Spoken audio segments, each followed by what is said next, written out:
Guys, welcome to my YouTube channel. तो आज हम सीखेंगे एक्सेल क्या होता है और एक्सेल में किस प्रकार से काम किया जाता है। तो चलिए हम चलते हैं हमारे एक्सेल की तरफ।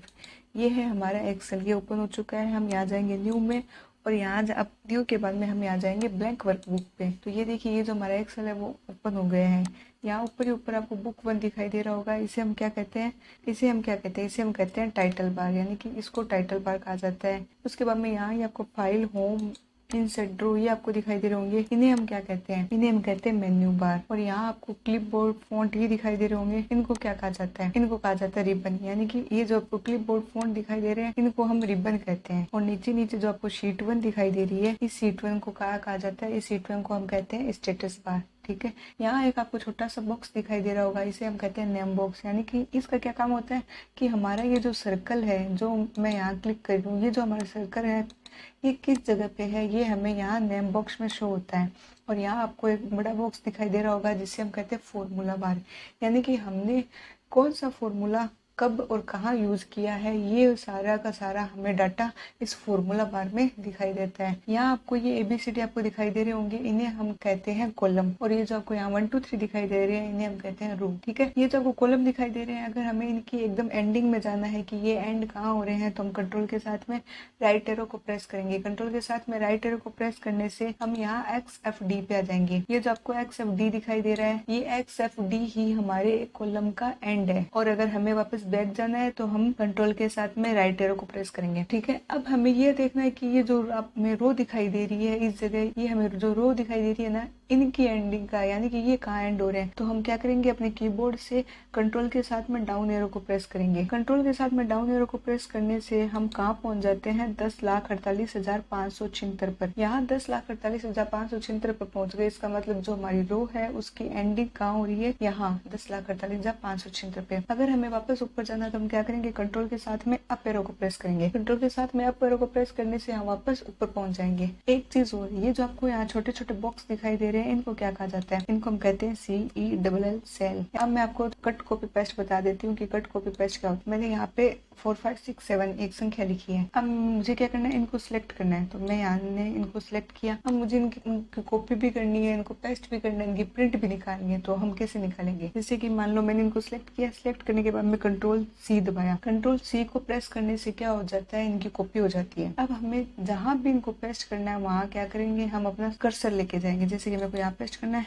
तो यहाँ पेस्ट कर दूंगी मैं कंट्रोल V, तो ये यहाँ पेस्ट हो गया। अगर मुझे यहाँ पेस्ट करना है तो यहाँ मैं कर दूंगी कंट्रोल V, तो ये यहाँ हो जाएगा। अगर मुझे यहाँ करना है तो मैं कंट्रोल V कर दूंगी। यानी कि जहाँ भी हमको पेस्ट करना है हम वहाँ आसानी से पेस्ट कर सकते हैं। कंट्रोल C से तो होती है कॉपी, कंट्रोल V से पेस्ट होती है। और अगर हमें प्रिंट निकालना है तो हम कंट्रोल P की सहायता से प्रिंट निकाल लेते हैं। देखो ये आपको प्रिंट निकल जाएगी यहाँ से। तो इनकी शॉर्टकट की होती है, कॉपी करने की, पेस्ट करने की और प्रिंट करने की शॉर्टकट कीज होती है ये। अब मैं आपको ये देखो, ये जो आपको यहाँ क्लिप बोर्ड दिखाई दे रहा होगा, इसमें मैंने अभी आपको बताया था कट कॉपी पेस्ट क्या होता है। तो इस क्लिप बोर्ड में कट कॉपी पेस्ट ये है कि कॉपी कैसे करते हैं, कंट्रोल C से कॉपी कर देते हैं, कंट्रोल V से पेस्ट कर देते हैं और कंट्रोल P से हम उसकी प्रिंट निकाल लेते हैं। क्लिप बोर्ड में केवल और केवल इतना ही है। अब हम चलते हैं फॉन्ट में कि आखिर ये जो फॉन्ट है ये क्या होते हैं। जैसे कि मान लो मैंने ये जो डाटा है इसको सिलेक्ट किया। सिलेक्ट करने के बाद में मैं यहाँ पे गई, इसको कहते हैं फॉन्ट। अगर मेरे को फॉन्ट अलग अलग डिजाइन में करने हैं तो मैंने यहाँ क्लिक किया। तो ये देखिए आपको यहाँ बहुत सारे फॉन्ट दिखाई दे रहे होंगे। ये जो आपको इतने सारे फॉन्ट दिखाई दे रहे हैं, इन सब को हम किसी भी प्रकार से अपने सिलेक्ट किए हुए डाटा को किसी भी प्रकार से हम डिजाइन कर सकते हैं, किसी भी प्रकार से हम उसको फॉन्ट दे सकते हैं।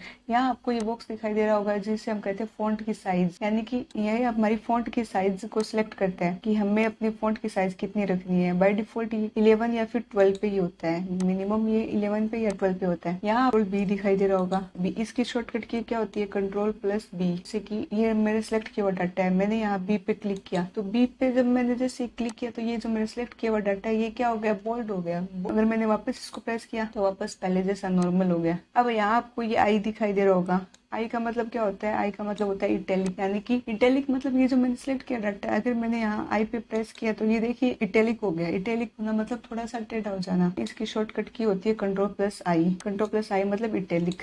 यहाँ आपको ये यू दिखाई दे रहा होगा, इसकी शॉर्टकट की होती है कंट्रोल प्लस यू। यू मतलब अंडरलाइन। जैसे कि मैंने यहाँ क्लिक किया, मुझे यहाँ अंडरलाइन चाहिए तो मैंने यहाँ अंडरलाइन पे क्लिक किया। तो ये देखिए जो हमारा सिलेक्ट किया हुआ डाटा था उसके नीचे ये देखो 4 5 6 7 यानी कि इनके नीचे क्या आ गई, एक लाइन आ गई, उसे हम कहते हैं अंडरलाइन। यहाँ एक और ऑप्शन है अंडरलाइन के बाद में क्या, डबल अंडरलाइन, यानी कि अगर मुझे डबल अंडरलाइन चाहिए तो हम यहाँ अपने सिलेक्ट किए हुए डाटा को डबल अंडरलाइन भी दे सकते हैं। ये देखिए यहाँ पे आ गई डबल अंडरलाइन। अगर मुझे ये अंडरलाइन हटानी है तो मैं क्या करूंगी, यहाँ डी पे प्रेस करूंगी तो ये क्या हो जाएगी, जो अंडरलाइन थी वो यहाँ से हट जाएगी। अब देखिए यहाँ पे आपको ये ए दिखाई दे रहे होंगे, ये एक बड़ा है यानी कि एक बड़ा है और एक छोटा है यानी कि एक स्मॉल है।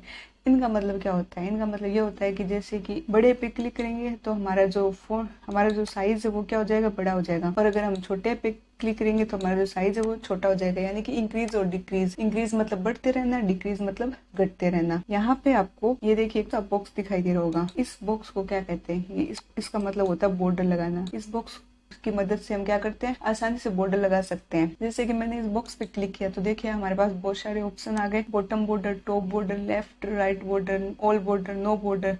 तो जैसे कि मैंने ऑल बॉर्डर पे क्लिक किया तो ये देखिए यहाँ पे जो ये मेरा सिलेक्ट किया हुआ डाटा था इसके आगे क्या लग गया, बॉर्डर लग गया। और अगर हमें ये बॉर्डर नहीं चाहिए, अगर हमें ये बॉर्डर हटाना है तो हम क्या करेंगे, यहाँ बॉर्डर पे क्लिक करेंगे और यहाँ से हम कर देंगे नो बॉर्डर। तो देखिए पहले यहाँ बॉर्डर लग गया था, अब यहाँ से बॉर्डर हट चुका है। आई थिंक इतना आपको समझ में आ गया होगा। अब ये आपको दिखाई दे रहा होगा, इससे क्या करते हैं हम कलर कर सकते हैं, बैकग्राउंड कलर, यानी कि ये बॉक्स आपको दिखाई दे रहा होगा, इससे क्या करते हैं हम कलर करते हैं। जैसे कि मैंने यहाँ पे क्लिक किया तो ये देखिए जो मेरा सिलेक्ट किया हुआ डाटा था उसके बैकग्राउंड को ये कलर कर रहा है, रेड येलो, ठीक है। बैकग्राउंड कलर के लिए हम इसका प्रयोग करते हैं। और यहाँ आपको एक ये दिखाई दे रहा होगा, इसका क्या मतलब होता है, इसका मतलब होता है जो हमने सिलेक्ट किया डाटा है, इस ए का मतलब होता है कि जो हमने डाटा सिलेक्ट कर रखा है, जो हमारी संख्या है यानी कि जो हमारा वर्ड है उसके कलर चेंज करता है। जैसे कि मैंने यहाँ पे क्लिक किया तो ये जो हमारा फॉन्ट है इसको ये आसानी से कलर कर देता है। देखिए जैसे कि यहाँ बहुत सारे कलर है तो आप किसी भी प्रकार का कलर लगा सकते हैं। आई थिंक आपको क्लिपबोर्ड और फॉन्ट इतना समझ में आ गया होगा। अब हम चलते हैं अलाइनमेंट की तरफ कि अलाइनमेंट क्या होते हैं। क्लिपबोर्ड और फॉन्ट आपको समझ में आ गया होगा। अब हम चलते हैं अलाइनमेंट की, अलाइनमेंट क्या होते हैं। जैसे कि ये मैंने डाटा तो हमारा सिलेक्ट किया हुआ ही है, अगर मेरे को ये राइट आप देख सकते हैं,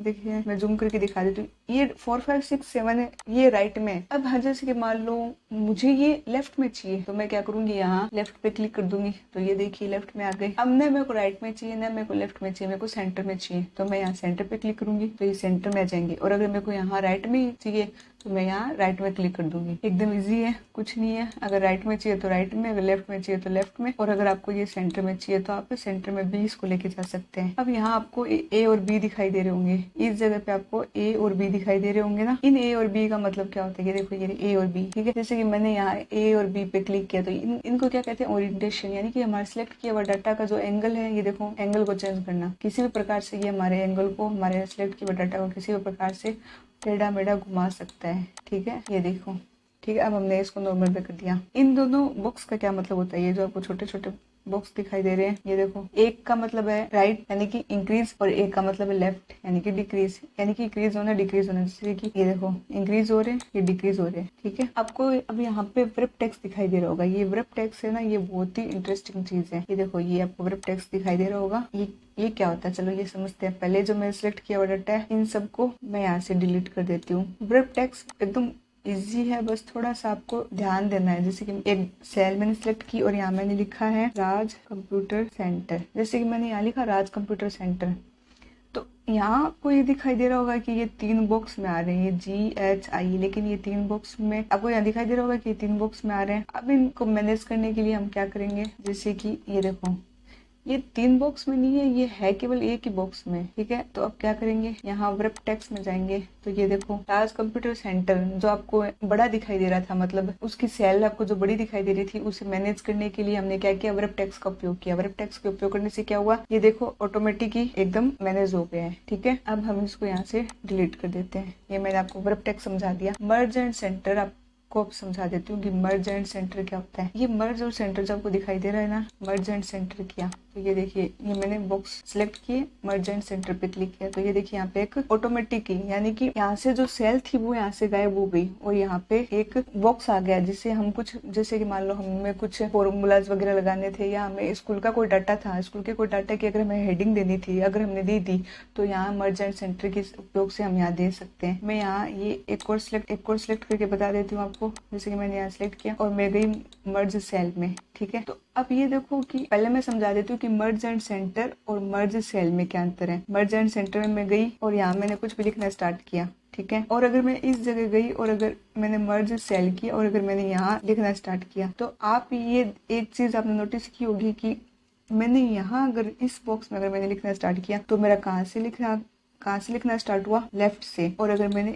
इस जगह अगर मैंने लिखना स्टार्ट किया था, जैसे कि मैं वापस मान लो एक बार कुछ लिखना स्टार्ट कर दूं, तो आपने देखा होगा कि इस जगह अगर मैंने लिखना स्टार्ट किया तो वो एकदम बीच से यानी कि सेंटर से लिखना स्टार्ट हुआ था। और अगर इस जगह मैंने लिखना स्टार्ट किया था तो वो कहाँ से, लेफ्ट से हमने लिखना स्टार्ट किया था। तो इस बॉक्स में तो लेफ्ट से स्टार्ट होता है और इस बॉक्स में एकदम सेंटर से स्टार्ट होता है। तो इसे कहते हैं मर्ज एंड सेंटर और मर्ज सेल। मर्ज अक्रॉस क्या होता है, जैसे कि मैंने ये डाटा सिलेक्ट किया, यहाँ पे कुछ भी मैंने सेल सिलेक्ट की और मैंने किया, मर्ज सेंटर हो गया, मर्ज सेल समझाते हैं मर्ज अक्रॉस। तो यानी कि मर्ज अक्रॉस मतलब एक ही जो हमारी सेल है, यानी कि एक ही होगी हमारी सेल मर्ज, ठीक है। और अगर हमें अनमर्ज करना है तो हम यहाँ इसको अनमर्ज कर देंगे, इसको सिलेक्ट करेंगे और यहाँ से अनमर्ज कर देंगे। अनमर्ज का मतलब जैसे पहले था एकदम सेम टू सेम वैसे ही आ जाना, ठीक है। तो आई थिंक आपको इतना समझ में आ गया होगा। आज मैंने केवल और केवल आपको एक्सेल का बेसिक बताया है और क्लिपबोर्ड, फॉन्ट और अलाइनमेंट, ये 3 टॉपिक बताए हैं। अगर आपको समझ में आया हो तो प्लीज मेरे चैनल को लाइक करें, सब्सक्राइब करें और अगर आपको कोई डाउट हो तो आप मेरे को कमेंट करके पूछ सकते हैं। और अपने घर पे कंप्यूटर या लैपटॉप जो भी है उसकी सहायता से आप एक बार इस चीज की प्रैक्टिस करते रहें, क्योंकि जितनी आप प्रैक्टिस करेंगे उतने आप इसके अंदर परफेक्ट होंगे। तो आप इसकी प्रैक्टिस करते रहें। ओके, धन्यवाद, थैंक यू।